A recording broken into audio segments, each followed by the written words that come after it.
RBI, then Government of India directed to RBI to print additional currency. That additional currency borrowed by Government of India from Reserve Bank of India. This can be called as deficit finance. ఈ మూడు పద్ధతుల ద్వారా సమీకరించుకొనుచున్నది. Okay right, ఇక్కడ మనకి ఇంకొకసారి discussion చేద్దాం చూడండి. So point చూడండి, ఇక్కడ చాలా ఇంపార్టెంట్ అండి. ప్రణాళికలను అమలు పరచడానికి ప్రభుత్వము ఏ విధంగా నిధులను సమీకరించుకుంటుంది అని అంటారండి. ఓకే, భారత ప్రభుత్వము పంచవర్ష ప్రణాళికలను లేక ప్రణాళికలలో అభివృద్ధి కార్యక్రమాలను చేపట్టడానికి అవసరమైన నిధులను అనేక మార్గాల ద్వారా సమీకరించుకుంటుంది. మొత్తము ఆధారాలని ప్రాథమికంగా రెండు రకాలుగా చెప్తారు. ఒకటి దేశీయ వనరులు, రెండవది విదేశీ వనరులు, మూడవది లోటు విత్తము. దేశీయ వనరులను ఆర్థిక పదజాలములో స్థూల బడ్జెటరీ మద్దతు అని అంటారు.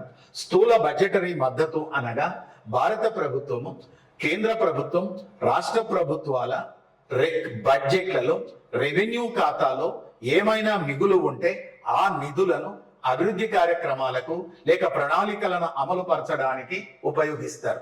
అదేవిధంగా కేంద్ర ప్రభుత్వ రంగ సంస్థల లాభాలు, మార్కెట్ రుణాలు మరియు డిపాజిట్ లావాదేవీలను ప్రణాళికలను అమలు పరచడానికి ఉపయోగించుకుంటారు. దీనినంతటిని దేశీయ వనరులు అని అంటారు. ఈ 4 వనరులలో అత్యధికంగా ప్రజాదరణ పొందినది ప్రస్తుతం మార్కెట్ రుణాలు. ఎప్పుడైతే కేంద్ర ప్రభుత్వం ప్రణాళికలను అమలు పరచడానికి అవసరమైనటువంటి నిధులను దేశీయ వనరుల ద్వారా లేక స్థూల బడ్జెటరీ మద్దతు ద్వారా సమీకరించుకోలేనప్పుడు అంతర్జాతీయ విత్త మార్కెట్ నుంచి సమీకరించుకుంటుంది. దీనినే విదేశీ సహాయము అని అంటారు.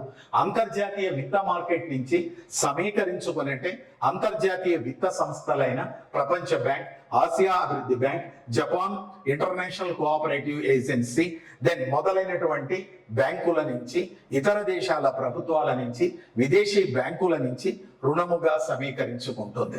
మరి ప్రభుత్వము ప్రణాళికలను అమలు పరచడానికి అవసరమైన నిధులను స్థూల బడ్జెటరీ మద్దతు ద్వారా మరియు విదేశీ సహాయము ద్వారా సమీకరించుకోలేనప్పుడు లోటు విత్తము ద్వారా సమీకరించుకుంటుంది.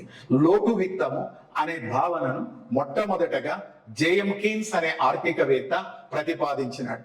లోటు విత్తం అంటే ప్రతి దేశంలోనూ కేంద్ర ప్రభుత్వము ఆ దేశంలో ఉన్నటువంటి కేంద్ర